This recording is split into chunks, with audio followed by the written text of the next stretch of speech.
am not in a rental today. I'm actually just going to drive my Quest, and we are going to the International Auto Show like I do yearly. I've been going for the past 11 years, since 2019. We're in October. Let's do a quick cold startup, shall we?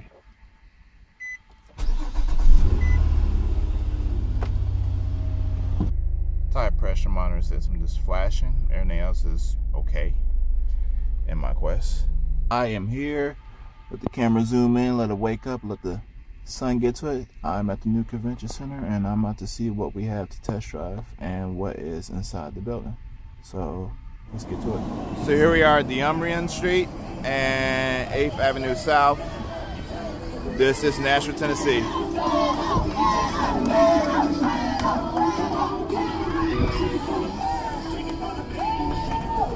Here are Music City Center.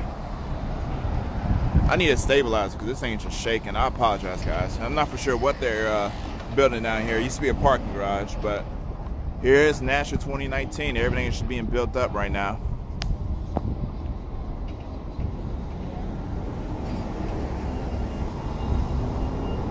So it's Friday. It's the beginning of the auto show.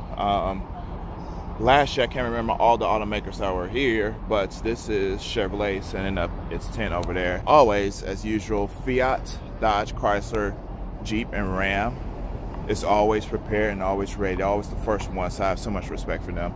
Like Toyota and all the other stuff, they're not even ready or even on display yet. They'll probably start on Saturday, which is bogus, but it is what it is. I drive them all day, every day. So let's just, let's see what Dodge Jeep has right now. So that's kind of sad you guys don't have any Dodge products. Well, it's coming into our fleet soon, but we also wanted to show off some of our newer vehicles like the Gladiator, and it's going to be very popular at the show. Whereas some of our Dodges have been around for a while, so we want to give people, you know, as much of a chance with the newest product available too. But I totally understand that, hey, I like some Dodges myself. Yes. So this is our 2500, or considered a 3/4 ton pickup. There are 6 trim levels. They all have kind of a horizontal display except for the Power Wagon. That one has a different grille design. This is a camera right here, and there are 2 cameras underneath the side mirror, one on the back, part of a 360-degree surround view camera we'll see on the inside. Then we have extra large tow capability, front and rear parking sensors, beep, beep, beep, beep, LED headlights, LED daytime running lamps. And we can head over on this side here. You have 17 up to 20-inch tires. These are the 20s right here. Power retractable mirrors. These are the trailer tow mirrors. So they pop up, extra visibility. This hump right here, the bulge right there, that's part of your camera system. Keyless entry, keyless push start, remote start works up to a football field away. We also have the retractable running boards, comes out to meet you. And if you sneak around this side, I'm gonna let them exit real quick. But your second row doors, they do open up to about 90 degrees. Oh, really? Getting things through the door jamb, usually that's the hard point. Once they exit, I'll talk about that a little further. This is our Ram box. I hate to interrupt you. You do your thing. Man, because I work at the Hertz rental fleet, and the last generation had these Ram boxes. This is the first time I actually seen the Ram boxes on this new generation. I'm so glad they brought this back. So if you want the Ram box in your heavy duties, it's only available on the shorter bed, which is the 6'4" bed. Right. You get an 8-foot box, it is not yet available on there. I don't know if it's going to be, but right now, if you're looking for the Ram box, the 6'4" bed is that's what most people get anyway. If you have a crew cab and an 8-foot box, it is a long, long truck. Yes. It is lockable off the key fob. You have drain plugs down there, so you can pop those after you have your beach party and load it up with ice and drinks. And there are LED lights in here too, so you can pop those on if you want. And now we can head back over here. Yes. So that is seats wide. flip up right here. We have a cargo load leveler. Pull out the feet right here. Gives you a flat surface to load things on right there. And then in your crew cabs, we also have in-floor storage bins on both sides. They are removable in case you need to take them out and spray them down. And they are available if you want them to be lockable bins. Depending on your state, a lot of people are like into hunting, things like that. If your state allows ammunition to be in the cab, you can have that to be lockable too. underneath the load leveler, we have our subwoofer right there. If you don't get a subwoofer, it's extra storage like there is on the other side too. Harman Kardon. This one has a 17-speaker Harman Kardon system. Love that. And the back seats are heated. They have their own USB and USB-C ports, their own electrical outlet back there as well. And off the back, final camera right above the ram's head right there. 4-pin and 7-pin connectors. An easy drop-down tailgate, factory spray and bed liner, LED lights on the inside there, and many different available tonneau covers. And this one does have the kick step, so if you need to hop into the bed, just pop that down with your foot, hop up, and then just pick it right back up. This is only for the heavy duty? No, you can get it on the half-ton. Oh, cool. I didn't even notice that. Ready to go for a drive? Yes, sir.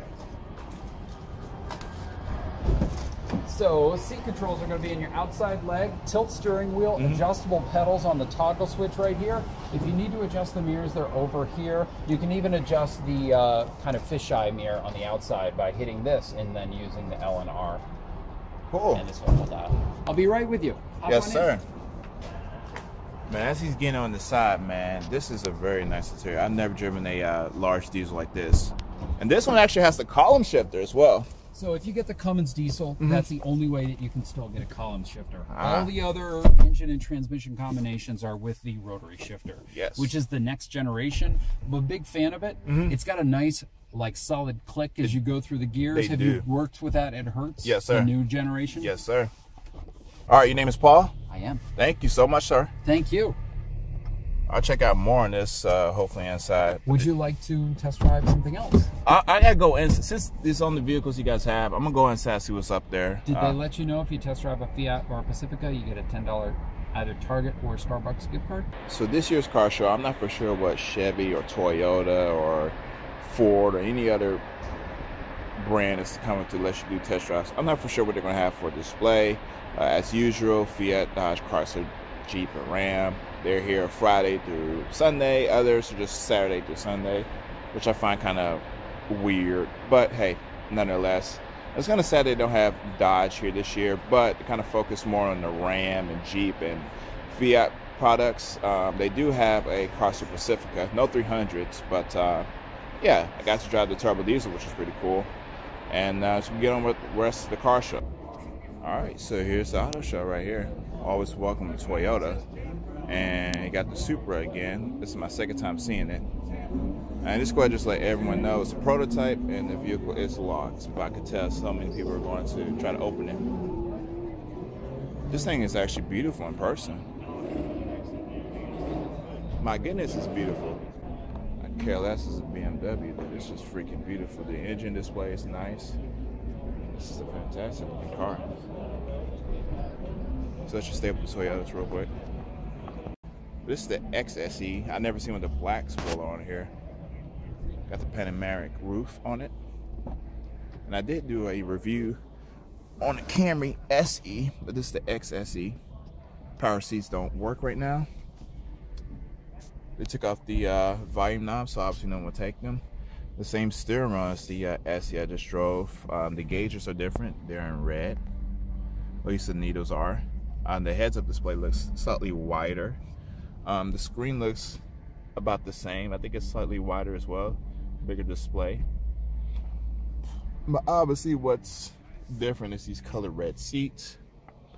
The rearview mirror is different. Got the Eco, Normal, Sport, Auto Hold. So this one actually has the electronic brake. And the SE had a foot brake. But this one, I guess, got converted to a electronic. But we don't have the hatch. And we definitely don't have this trim level. We do have the SE trim level, but not the hatch and the trim level. So there goes the normal Corolla over there. I'm not gonna zoom in.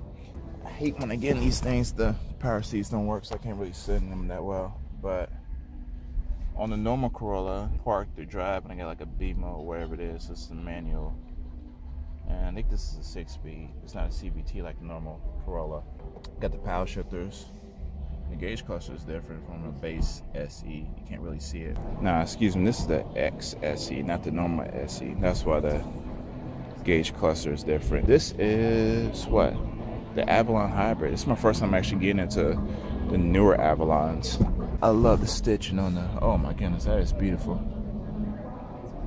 This isn't the same Camry. I just got out the Camry. The steering wheel looks similar, but this no longer rides on the Camry platform. This is my first impression of it. I do like the two-tone steering wheel in here. That's a good grip on here. Toyota does love JBLs. It only has a normal sunroof, not panoramic roof for some reason.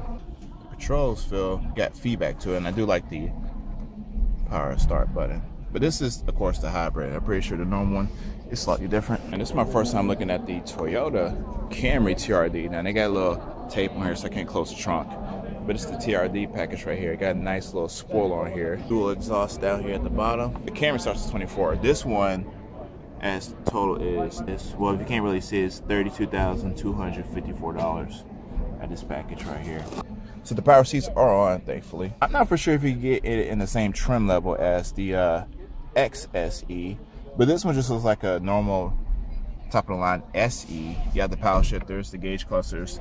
Now the fonts or the numberings are actually, the whole thing is red, so that sets it apart. I think the pedals are slightly different as well. You got TRD stitching on the gear lever and this red stitching out throughout, but yeah, it's pretty much the same. The front of it, I don't think it's that matte finish like it is on the SE or the XSE. It's like a gloss-ish. It looks nice and black. Red brake calipers and TRD wheels on here, so it looks sporty, but I guess that's how you get it, the looks. And here's the granddaddy of them all, Toyota Land Cruiser, $85,000. I've always wanted a Land Cruiser if you've seen my videos on my old Chevy Blazer. It's like a huge ultimate family car. I would definitely get this over a Range Rover. It's different from the other Toyota products. It has a handbrake, old-fashioned handbrake, which is pretty cool. But this is a true off-roader. You can take this off-road, your family off-road. I still think this thing is on a class on its own. When I went to a Toyota dealership to test drive that Dodge Ram 6-speed manual transmission, the sales associate told me that the 5.7 V8 in the Land Cruiser or Sequoia, or just in general, the 5.7 is going to be discontinued in the year 2023. It's going to be replaced by V6 turbo. So we'll see how that fares to something like in the Land Cruiser. But the Land Cruiser still exists during that time, and the Sequoia, we'll have to see. So we're here at the Fords. This is the Fords display over here. And while I'm at it, let me just show all the display. They have Hyundai over here. We got Chevrolet, Impala, and the Malibus. And we got the Honda, stuff like that, the luxury cars down over there, and the Nissans. We got the Edge, which we have the Edges, but we don't have the ST. This is the brand new Escape. Kind of a little funky. That looks like it just came straight out of Europe. We got the new Explorer. Those are pretty nice. We got the Rangers, but I'm not gonna look at every single last one of these. But I do want to look at the new Escape and the Explorer for right now. So there's the new Escape.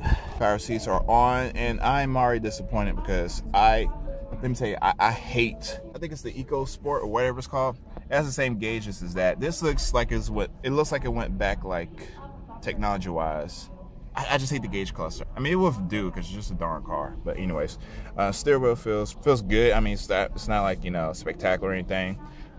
They did get rid of the gear lever to this switch knob, which I have no complaints over these. But the seats are at least comfortable. Yeah, I can fit in, and I'm pretty sure it drives well since it's a Ford. So we got the new Explorer, which I really do like. It has leather seats, and I can get the cloth seats.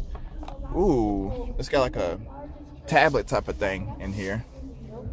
Already, I can tell I just like this. I love the steering wheel. I wish the gauges were on. Just flicking the high beams, nothing is on. So I can't turn anything on. Kind of quick, but I'll let you know right now I am comfortable, and it has a full panoramic roof on here. And I know for a fact this is back on the rear-wheel drive platform, which is cool. So here we are on the Ford Ranger right here. It has the base seats. I just pull all the way back. It's got an old-fashioned handbrake on here, which I like. The gear lever is nice and big and firm. Steering wheel is like on the old Explorer. I mean, it's comfortable. It's just a nice little mid-size pickup truck. This thing is very nice. The only time I like black wheels, got the windows tinted and everything, red brake calipers. I bet you this costs $10,000.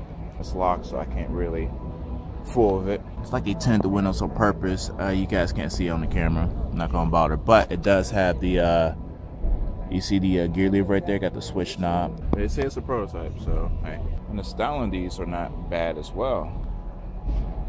This is a little funky little hip car. I wouldn't mind rocking it. And in fact, when we first got these, I took them out on rent. Got a sunroof, but it doesn't like go all the way out. You can still see through it, which this is a very nice car, dude. It's kind of hard for me to officially judge a car on a fleet level, because this interior's got leather seats, and this ain't nothing but a subcompact vehicle right here. I do like the leather stitch steering wheel, has a nice feel to it. This is the automatic gearbox. I don't think that's a CVT, I have to double check. Has satellite navigation, there's switch controls, all that looks different, obviously. But yeah, I really do like the Velocitors, like a lot. Now we got the pallet side right here. Someone else is in there right now. I do want to see how this compares to like a Santa Fe. And let's go ahead and just take a look at these muscle cars, even though we can't necessarily get into them. We got the Camaros and the Pontiac Firebirds, so let's just look at them real quick.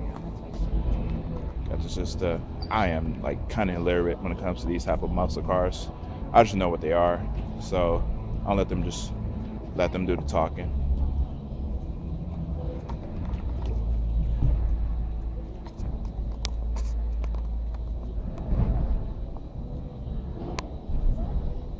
It's that catfish around. That's the Callaway 255 RS.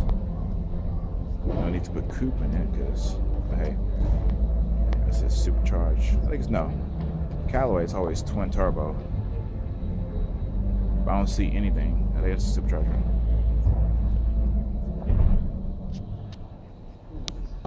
That's just I know it's not a normal SS. I can tell by the body style and the wheels and the color. That's some type of special edition. The Marcus. Anyways, they have this trim level right here. Zoom out. The ZL1.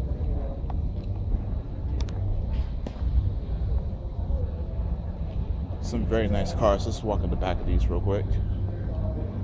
Since the fronts are the only ones getting attention. So someone owns these personally.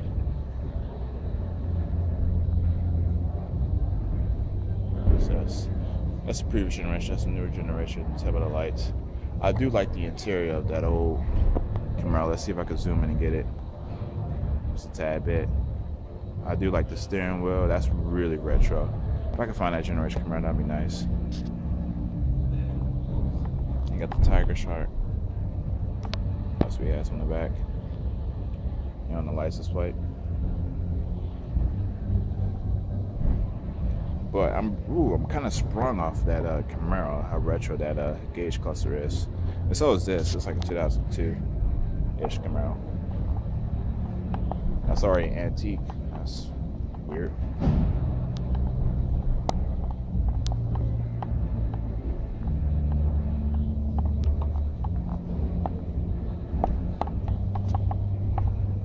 All right, let's look at the Firebirds. A Pontiac with a Corvette engine. Come on now. That's my favorite generation right here. This is just fantastic. That's just pretty much the same as this Camaro right here. But I always prefer this generation, the Trans Am, over the Camaros. I care less which one's faster. Got Chevy GT50. Blue and I think a white stripe or silver. And red and white stripe right here. And just another Camaro with the Hot Wheels edition. I've driven the Atlas, and pretty much driven all these, not these trim levels, but I've driven all these Volkswagens, except even the Jetta and the Golfs, except for this one right here. This is like a liftback.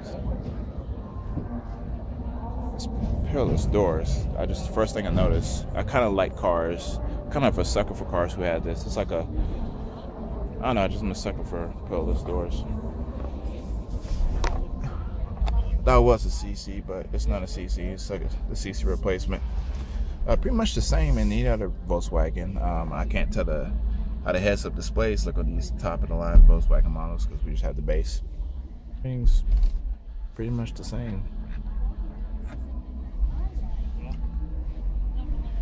But I do like the car. Get to the Mazdas in a second. But that is a huge trunk right there. It's the Mazda 3. It has all-wheel drive. Kind of controversial styling about this little part right here. But, I mean, it works. I've got to see the interiors of these brand new Mazda cars. Let's see how they look. They look pretty much similar. I say similar. The steering wheel I love. I love how thin it is in this Mazda. Everything's just thin about it. That is fantastic about this. The gauge clusters look pretty much similar as well. You got your small little RPM gauge on the left, and I'm pretty sure that's full digital right here. This is pretty much the same. I'm pretty sure it's a different feel to it. This iDrive, not iDrive. I'm not sure what Mazda costs, but I'm pretty sure this is gonna be the same as well. I do want to see how it is and how it works, but nonetheless, this is fantastic. I love the Mazda 3. Let me see the Mazda, other Mazdas as well. Show the trunk. Excuse for hitting the camera. It's very light, and I do like the four little LEDs. Not sure my camera can pick that up good, but here it goes. I do like the 4 little LEDs right here. Not sure what that's about. But it's just I like the paint job. I like how it feels too. It's kind of smooth. Everything about this is just nice. Very nice. Let me look at the CX-9. I really do like the Mazda. So this is the new one, the new generation. That's 2019. It's not the 2020. So it's not the same interior as, can't operate the seats, but it is what it is.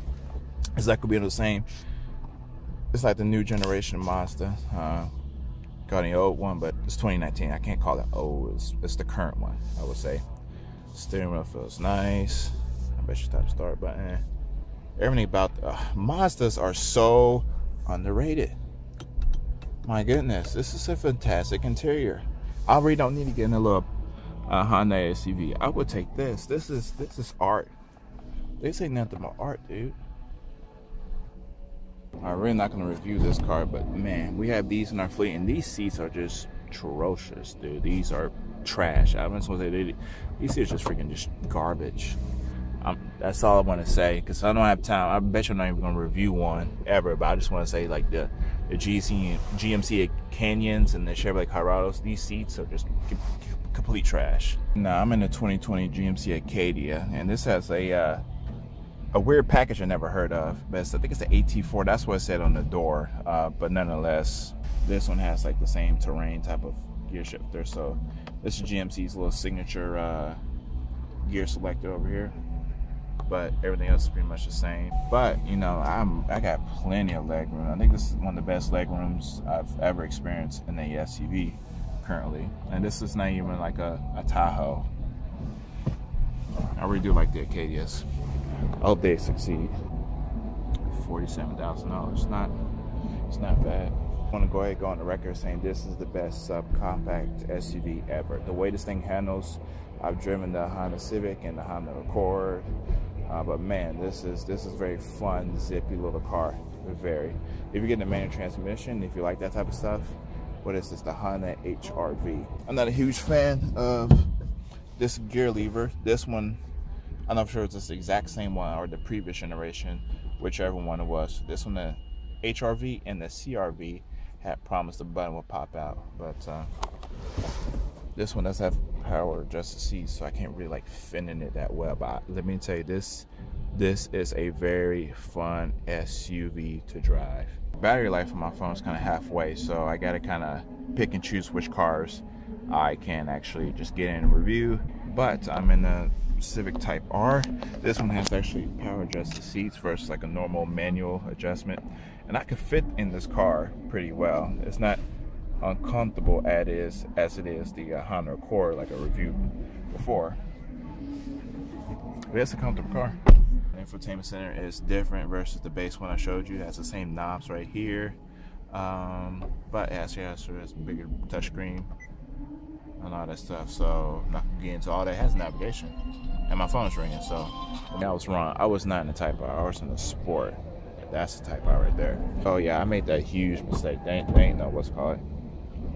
This is Type R. This is the same bucket little seats. pushing down, man, that's support. My goodness. 2-liter turbo, the same in the 100 horse Sport, but obviously this has 300 brake horsepower. Yeah, but the infotainment, all this stuff's pretty much the same, but got beefier, better steering wheel, racing seats. This is, got the badge right here, Type R. The nice keyless and Lumia. I like the feel of it as well. This, I could tell this is just a driver's car right here off the bat. Duke Regal will always be in my heart because I just love the driver position for me as well. But I didn't know they had this trim level. This is straight out of Europe. This ain't nothing but an Opal. I need to save up my money. I need to start leasing or doing something because this is a beautiful package right here. I love the stitching right here. I already got the driver's seat in my position. I am all the way stretched out and everything. I mean, all the way stretched out. This just, man, I love the interior of this as well. Same platform as the Malibu, Chevrolet Malibu. I say unlock the trunk, and here you go. They got the Lamborghini R8s, they got the Rolls Royce, they got the new Aston Martin. I remember when I had the McLaren Mercedes SLR, that was pretty nice. So now we got like our ultra wear, you know, do not touch. Probably not do not look cars over here. It's a Rolls Royce. Not a big Rolls Royce person, but the interior really does stand out in this orange. It's all just a flashy car just to be show for in. Just like, hey, look, I made it. But, you know, can't really knock it for that. I do like the R8s though. I just wish you could see the engine compartments, but it's obviously the convertible, so that's kind of covered up. But I do like the R8s itself.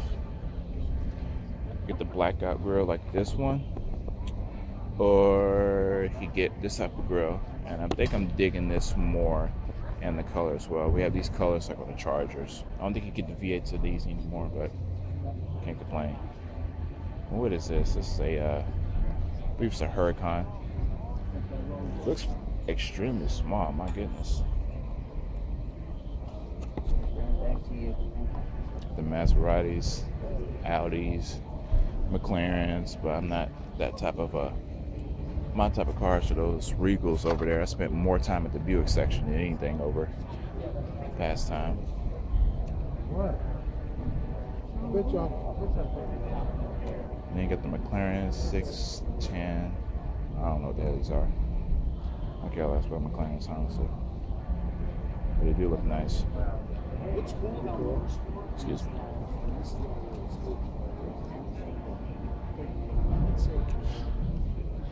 Nice little R8.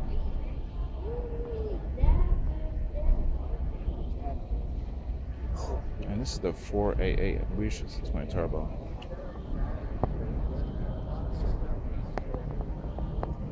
Color, I don't like the color. I do like the paint job, like the material wherever it is, but I'm not a big fan of the color. Now here's the, is this the Aviator right here? I think it is. No, it's not. Which one is this? $35,000. That's the Aviator over there. I think we can get into that one. I'll get to that in a second. Big steering wheel. You can adjust the seats down over here, which I need to. Got the gear sleeveless right here. This is a very nice interior of this car. Even though this exists. So what this is, the Corsa, like the Chevy Corsa, but I'm not gonna say anything. This is pretty much the same on the MKC, which I don't like, but the way this is, I do kind of like it. So you open it up right here, and then power operates. So you still got the same. I'm gonna walk to the MKC as well. It's pretty much the same. I'm not sure how or why they do this, but you know, it's still pretty much wide and all that stuff. So yeah, this is the replacement for the MKC, and it looks just like the Aviator and the Navigator just a little bit. So Leakin is really, I mean, Leakin is killing the game, dude. This is pretty cool. I like this. I like this a lot. This is freaking beautiful. So obviously this is on the same platform just as the MKC over there. We'll get to a second, as the Ford Escape, but it's longer and it's wider, so you can't really tell that it's a Ford Escape. All car companies do this: Nissan, Infiniti, Toyota, Lexus, yada yada. But man, the way Leakin is doing this is just fantastic. So let's look at the MKC now. Let's go open up again. Still got the same 2.3. Yeah, all this is pretty much the same. So I'm really glad that they're getting rid of the MKZ because it's just kind of freaking ugly. They got the Corsa now.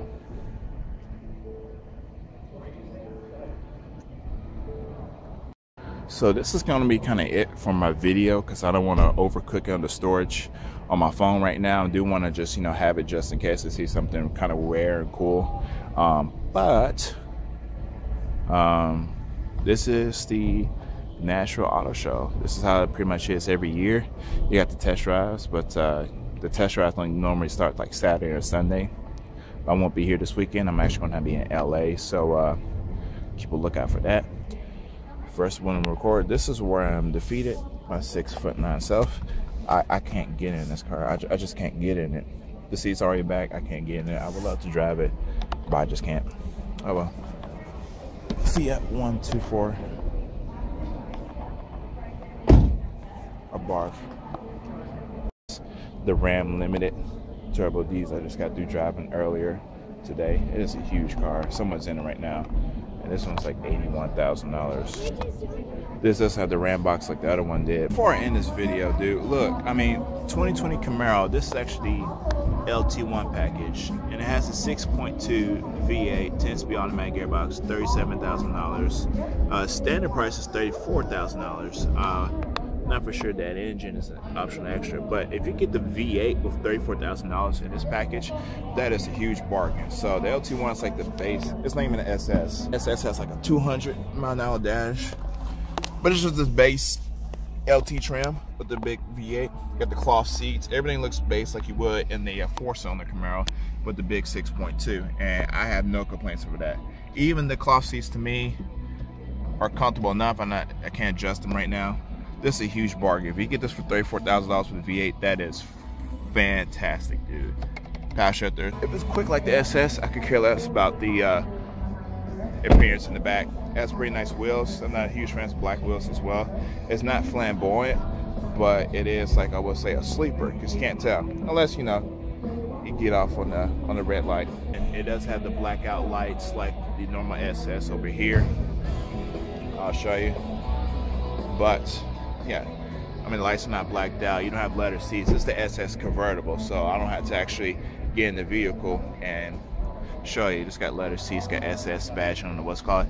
It's got 200 miles an hour on the dash. The display is bigger.